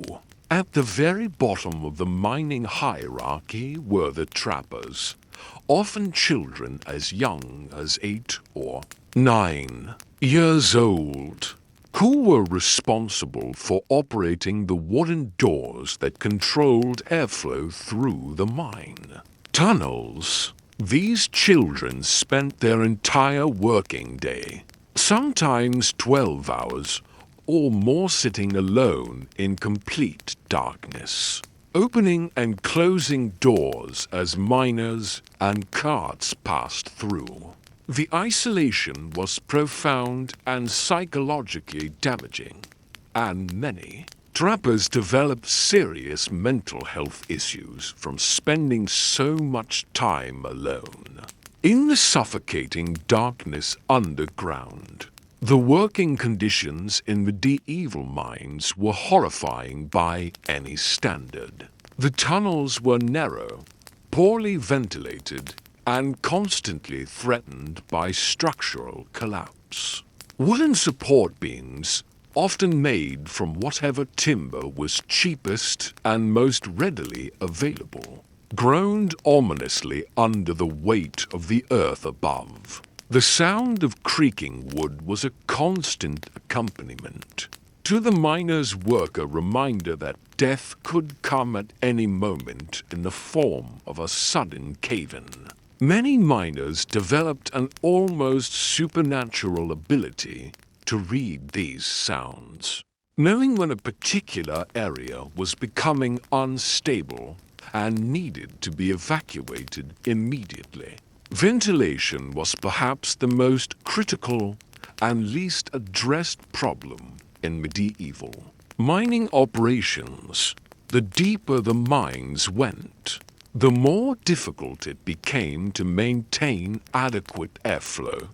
Toxic gases, including carbon monoxide and methane, could accumulate in poorly ventilated areas, creating invisible death traps for unwary miners. The presence of these gases was often detected only when miners began to feel dizzy or nauseous, by which time it might already be too late. Canaries and other small animals were sometimes used as early warning systems, their deaths serving as alerts that the air had become too poisonous for humans to breathe safely. The threat of explosion was constant in mines where flammable gases were present. A single spark from a pickaxe striking stone, or even the flame from a miner's lamp, could trigger a devastating blast that would kill dozens of workers instantly and collapse entire sections of tunneling. These explosions were particularly feared because they often occurred without warning, giving miners no chance to escape. The bodies of explosion victims were frequently so badly mangled or burned that identification was impossible, leaving families to wonder about the fate of their loved ones. Water was another persistent enemy in medieval mines. Groundwater would seep through cracks in the rock, creating puddles and streams that made working conditions miserable and dangerous. In deeper mines, flooding was a constant threat that could trap miners underground with no means of escape. The primitive pumping systems available to medieval miners were often inadequate to deal with serious water infiltration and many mining operations had to be abandoned when the water table rose, or when underground springs were accidentally breached. The tools available to medieval miners were crude and inefficient compared to modern standards. Picks and hammers were made from iron that was often of poor quality, requiring constant sharpening and replacement. The handles were typically made from wood and would break frequently under the stress of heavy use. Miners often had to provide their own tools, representing a significant expense for workers who were already living at subsistence levels. A broken pick or shovel could mean lost wages, while a replacement was obtained, adding financial stress to the already overwhelming physical demands of the work. Lighting in medieval mines was provided by crude oil lamps, candles, or torches, all of which posed fire hazards and provided inadequate illumination. Miners often worked in near total darkness, relying on touch and sound to guide their efforts. The flickering, uncertain light made it difficult to spot potential hazards such as unstable rock formations or dangerous gas accumulations. Many mining accidents occurred simply because workers could not see well enough to avoid obvious dangers. The health consequences of mining work were severe and cumulative. Miners inevitably developed lung diseases from constantly breathing air filled with rock dust and particles. What we now know as pneumoconiosis or black lung disease was endemic among medieval miners, causing progressive breathing difficulties and eventual death by suffocation. The constant inhalation of coal dust turned miners' lungs black and rigid, making each breath a struggle and leading to a slow, agonizing death that could take years to unfold. Beyond respiratory diseases, miners suffered from a host of other health problems directly related to their work environment. The damp, cold conditions underground led to arthritis and joint problems that left many miners crippled by middle age. The repetitive motions required for mining work caused muscle and bone injuries that never properly healed. Cuts and wounds were common and often became infected in the unsanitary conditions underground, leading to serious complications or death from blood poisoning. The psychological toll of mining work was equally devastating, though less well understood. In medieval times, the constant fear of death or injury, combined with the isolation and darkness of underground work, led many miners to develop what we would now recognize as severe anxiety and depression. The knowledge that each day could be their last created a fatalistic attitude among many miners, who turned to alcohol or other forms of escape to cope with the unbearable stress of their daily existence. Medical care for miners was virtually non-existent in medieval times. Most mining communities were located in remote areas far from any qualified physicians or hospitals. When miners were injured on the job, they had to rely on whatever folk remedies and primitive first aid were available from their fellow workers. Serious injuries often meant death, as there was no way to provide the kind of surgical intervention or ongoing medical care that might save a critically injured person. The families of miners lived in constant fear and uncertainty. Wives never knew whether their husbands would return home at the end of each shift, and children grew up understanding that their fathers engaged in work that could kill them at any moment. This atmosphere of perpetual anxiety affected entire mining communities, creating a culture of resignation and fatalism that permeated every aspect of daily life. The economic exploitation of miners was systematic and ruthless. Mine owners paid workers as little as possible while extracting maximum value from their labor. Wages were often paid in company scrip rather than actual money. forcing miners to purchase necessities from company stores at inflated prices. This system of debt peonage kept miners trapped in poverty even when they were working regularly, as their wages were insufficient to cover their basic needs and pay off their accumulated debts to their employers. Housing provided by mining companies was typically substandard, consisting of crude barracks or tiny cottages that were overcrowded and poorly maintained. Entire families were often crammed into single rooms with no privacy or adequate sanitation.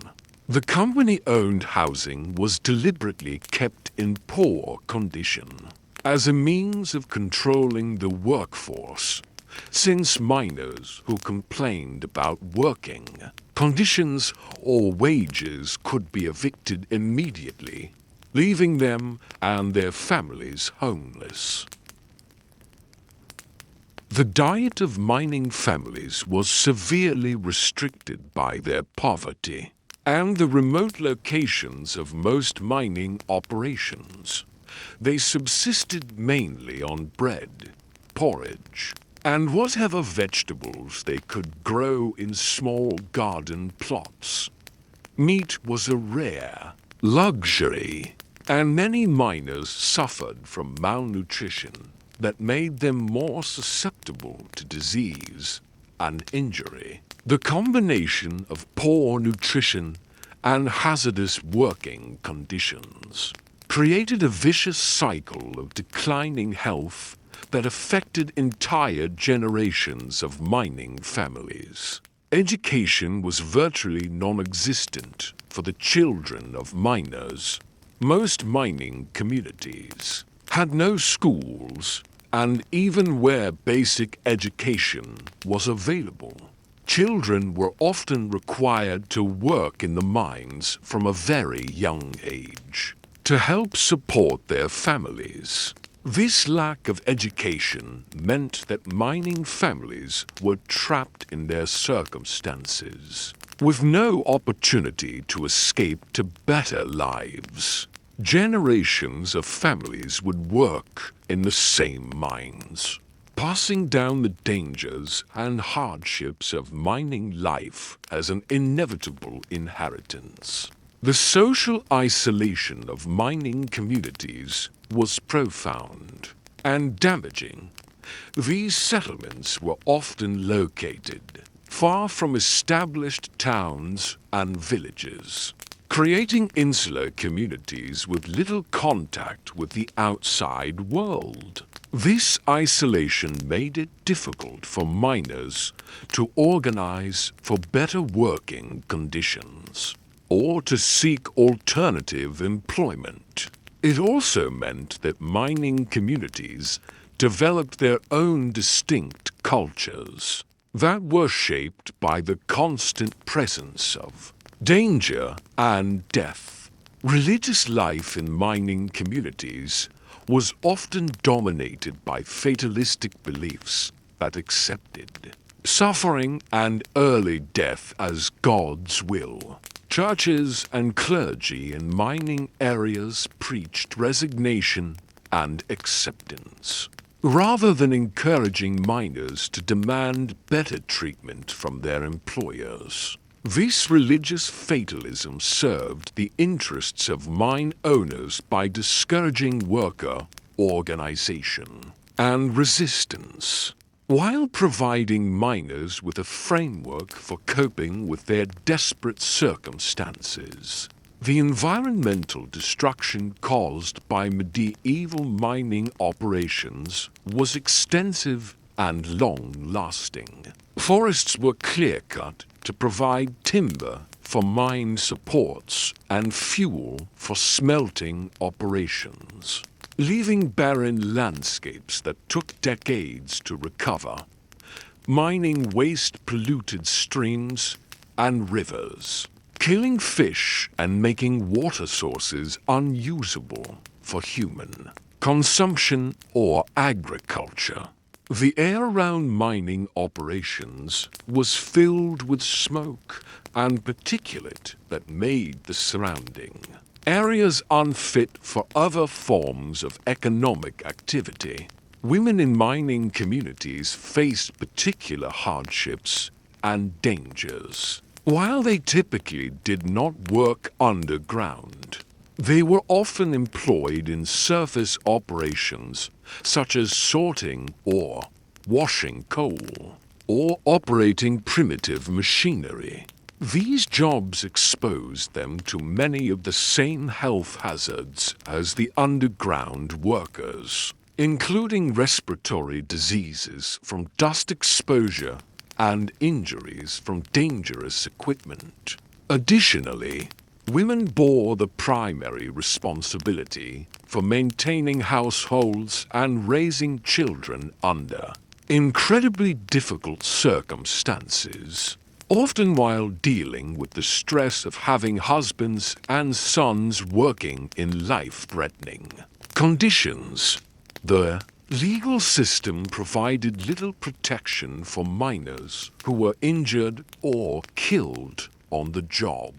Workers had no recourse against employers who failed to provide safe working conditions, and families of miners killed in accidents received no compensation for their losses. The law generally favored property owners over workers, and miners who attempted to organize for better conditions could face criminal prosecution or violent suppression by authorities acting on behalf of mine owners.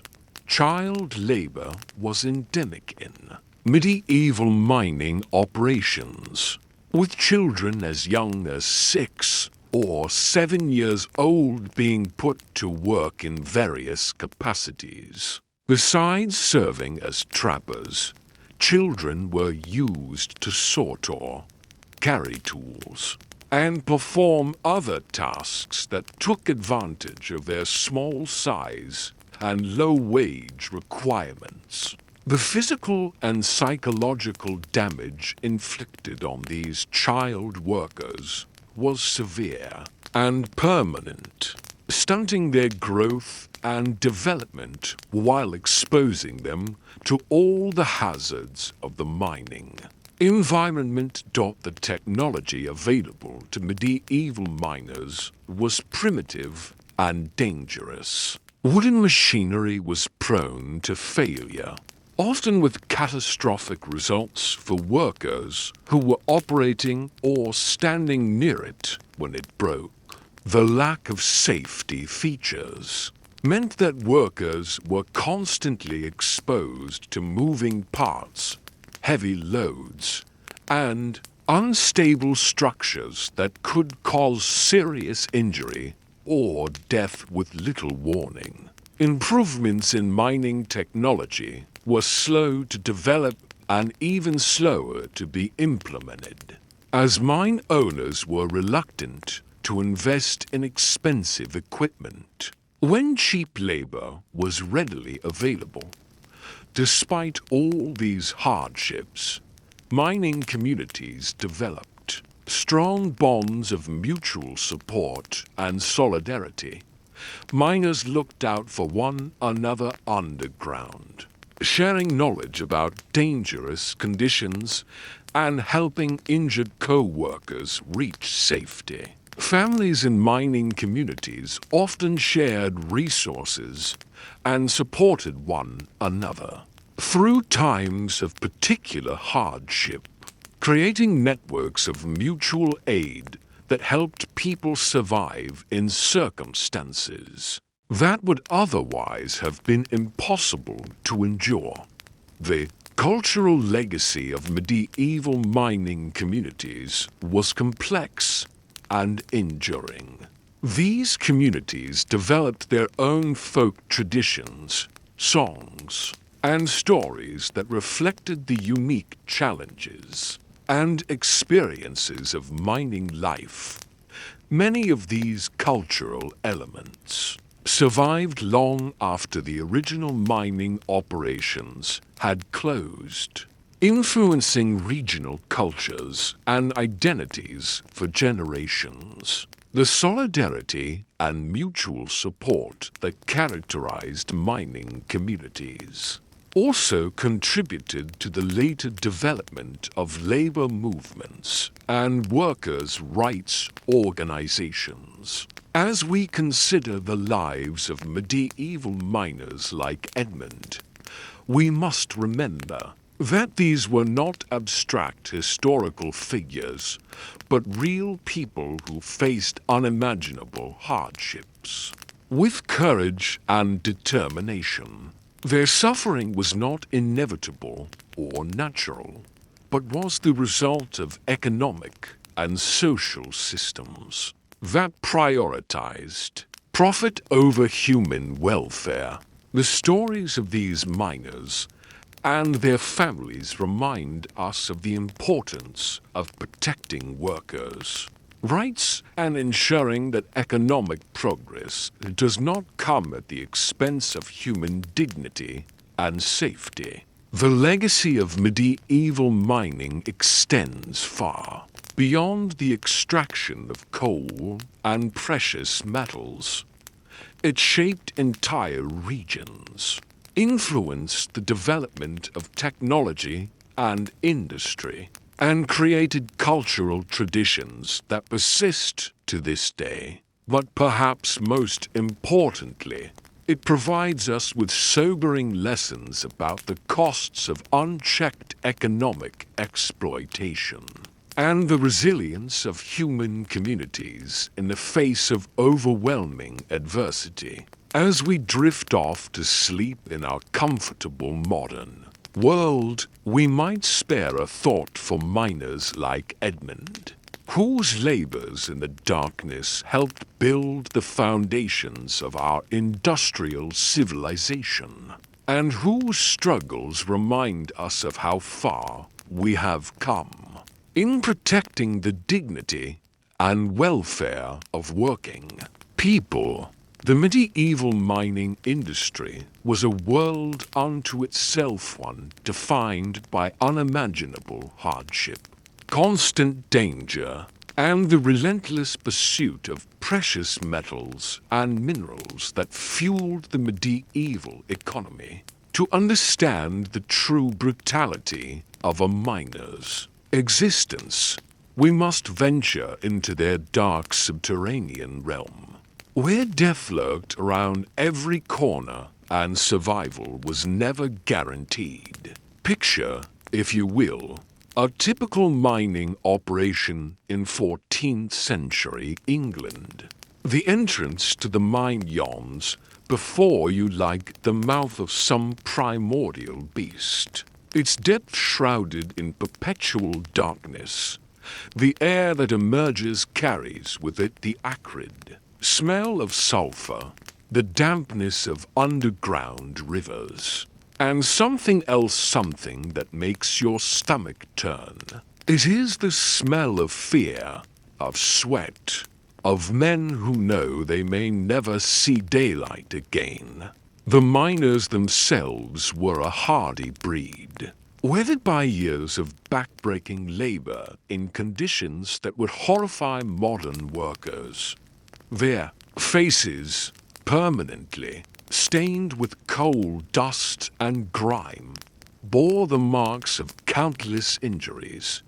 Missing fingers were common, lost to cave-ins or the crude tools they wielded.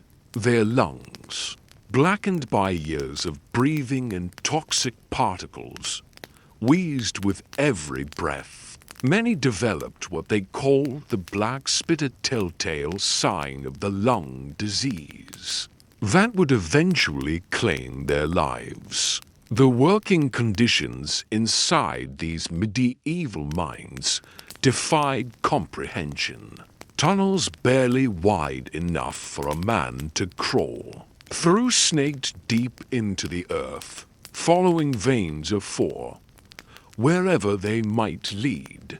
The ceiling, often no more than roughly hewed timber and prayer, groaned ominously under the weight of thousands of tons of rock above. Water seeped constantly through the walls, creating treacherous pools and making every surface slippery with mud. Lighting was provided by flickering candles or oil lamps, their feeble glow creating dancing shadows that played tricks on the mind. These same flames posed a constant threat in mines where explosive gases accumulated invisible and odorless until the moment they claimed another victim in a fiery blast that could collapse entire sections of the workings. The tools available to these medieval miners were primitive in the extreme, armed with little more than picks, shovels, and hammers. They chipped away at solid rock face by agonizing face. The sound of metal striking stone echoed endlessly through the tunnels, a rhythmic percussion that marked the slow, methodical extraction of ore. When harder rock was encountered, they would build fires against the stone face, heating it until it cracked, then dousing it with cold water to shatter it further. This dangerous technique filled the already toxic air with smoke and steam, making breathing even more difficult. Hauling the extracted ore to the surface was a Herculean task in itself. Heavy wooden buckets loaded with rocks and dirt had to be dragged through narrow passages, up steep inclines, and through flooded sections. The miners who performed this back-breaking work, known as haulers, often worked in teams. Their bodies bent double as they struggled with loads that would challenge modern machinery. The constant threat of flooding loomed over every mining operation. Underground streams could burst through weakened walls without warning, sending torrents of water rushing through the tunnels. Many miners drowned in these sudden deluges, their bodies swept away by the current and never recovered. Those who survived such incidents often found themselves trapped for days, slowly dying of thirst and starvation in pockets of air that grew smaller with each passing hour. Cave-ins were perhaps the most feared hazard of all. The medieval understanding of engineering and structural support was rudimentary at best, and mine shafts were often inadequately braced. The weight of the earth above was a constant enemy, pressing down relentlessly, seeking any weakness in the supports. When timbers finally gave way, the collapse was instantaneous and merciless. Miners caught in such disasters were either crushed immediately or trapped in small spaces, slowly suffocating as their air supply dwindled. The social structure within mining communities reflected the broader inequalities of medieval society, but with its own unique brutalities. At the bottom of the hierarchy were the common miners, men who owned nothing but their own labor and were paid a pittance for risking their lives daily. Above them were the skilled miners, those with knowledge of ore identification and tunnel construction who commanded slightly better wages but faced the same dangers.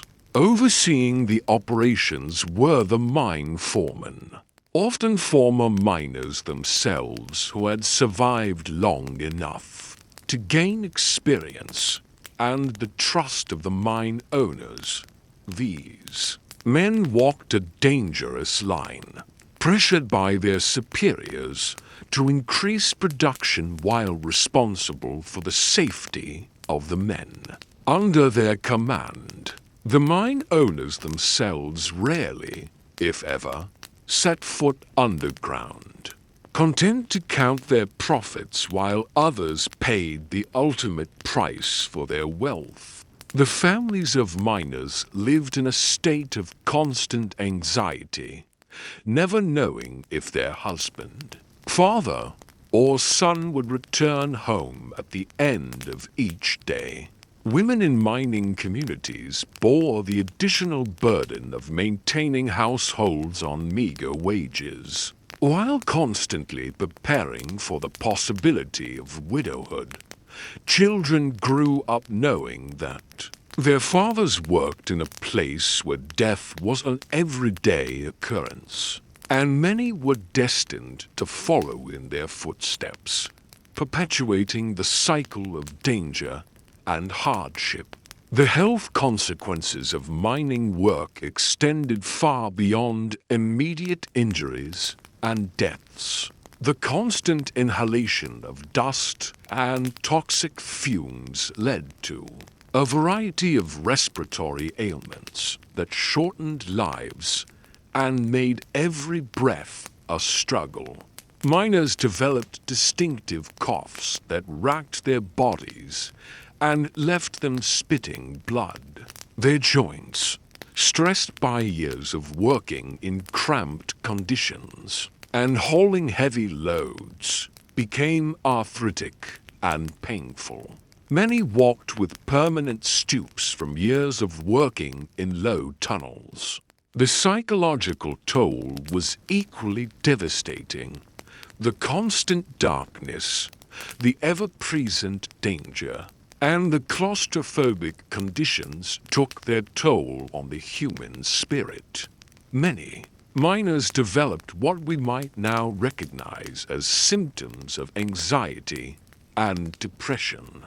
They jumped at sudden sounds, had difficulty sleeping, and often turned to alcohol as a means of coping with their daily terror. The economic realities of mining in medieval times created a vicious cycle of exploitation.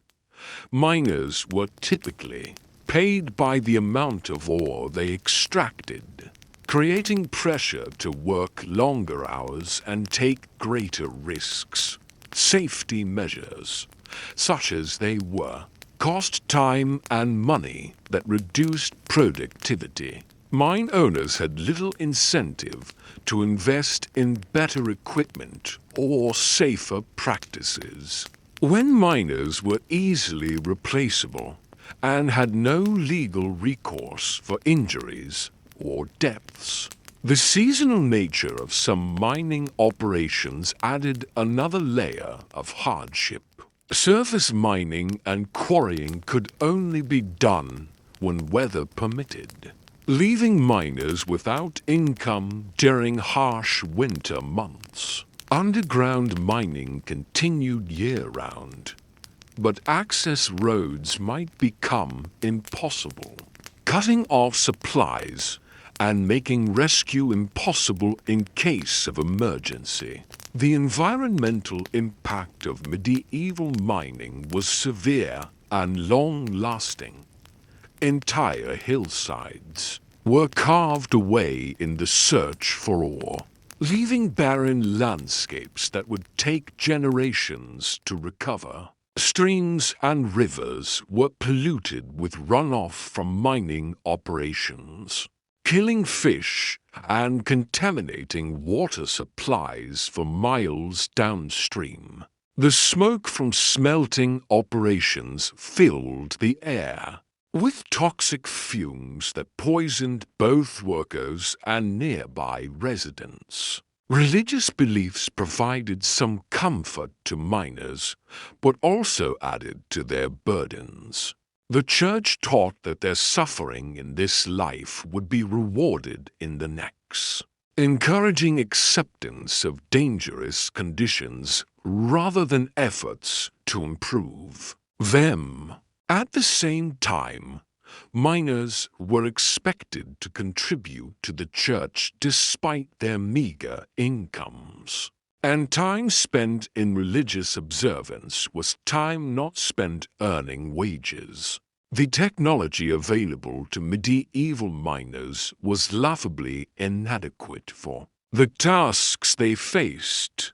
Ventilation systems consisted of little more than strategically placed holes that might or might not provide fresh air to the working areas. Pumping water from flooded mines required teams of men working in shifts to operate. Primitive hand pumps or bucket brigades. The lack of accurate surveying techniques meant that miners often worked blind, following ore veins without knowing where they led or what hazards lay ahead. Despite these overwhelming challenges, medieval miners developed a strong sense of camaraderie and mutual dependence.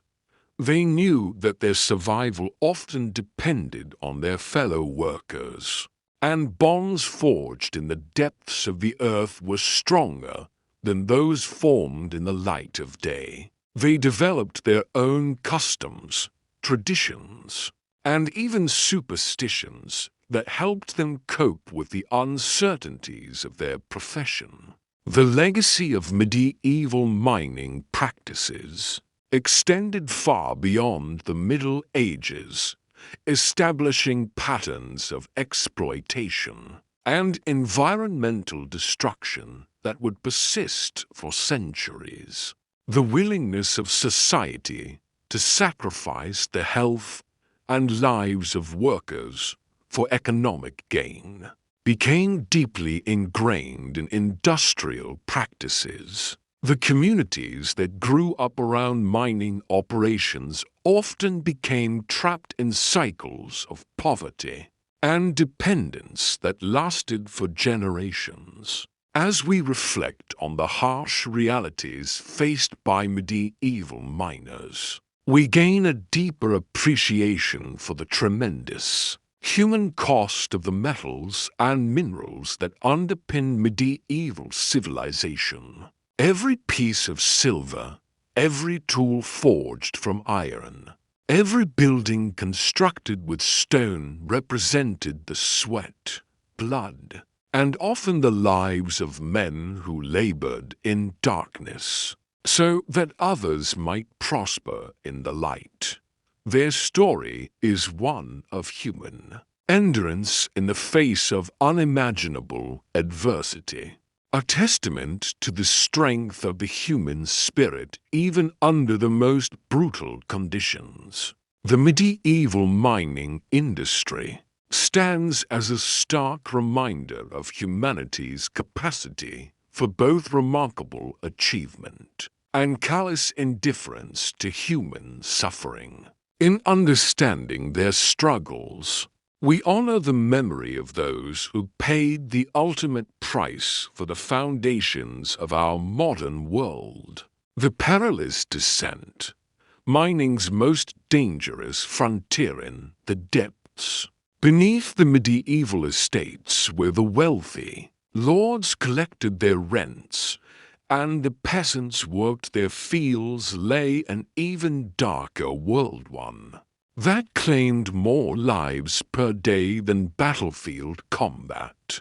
The mines. Here, in these suffocating underground labyrinths, men like Thomas the Iron Seeker descended each morning, knowing that many would not see another sunset.